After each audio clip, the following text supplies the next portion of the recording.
Hey guys, in this video I will show you how you can fix you can't mirror your iPhone or Android phone to your Windows PC, even if you are with your phone and with your computer in the same network. So now everything is connecting for me and I'm trying to mirror my phone and nothing is happening. So I'll try again.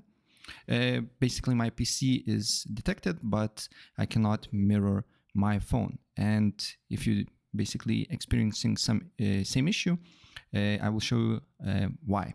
So what you need to do here, you need to go to Windows Defender Firewall. On Windows Defender Firewall, then you need to select turn Windows Defender Firewall on or off and turn off firewall. And after that, you will be able to mirror. So let's check again. And if I press again to mirror, as you can see here, now my phone is mirroring.